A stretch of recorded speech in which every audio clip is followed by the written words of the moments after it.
சசிகலா புஷ்பா மீது வரும் 22ஆம் தேதி வரை எவ்வித நடவடிக்கையும் எடுக்கக்கூடாது என்று டெல்லி உயர்நீதிமன்றம் உத்தரவிட்டுள்ளது. அதிமுகவில் இருந்து நீக்கப்பட்ட சசிகலா புஷ்பா மற்றும் அவரது கணவர் லிங்கேஸ்வர திலகன், மகன் பிரதீப் ராஜா ஆகியோர் மீது அவரது வீட்டில் வேலை பார்த்து வந்த சகோதரிகள் இருவர் தங்களை வீட்டில் அடைத்து வைத்து பாலியல் தொல்லை கொடுத்ததாக கூறி தூத்துக்குடி மாவட்ட போலீஸ் சூப்பரண்ட் அலுவலகத்தில் புகார் மனு அளித்திருந்தனர்.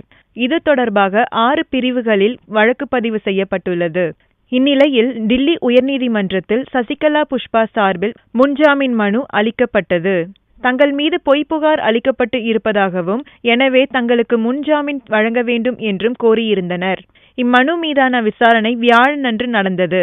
வழக்கை விசாரித்த நீதிமன்றம் வரும் 22ஆம் தேதி வரை சசிகலா புஷ்பா மீது எவ்வித நடவடிக்கையும் எடுக்கக்கூடாது என்று உத்தரவிட்டது.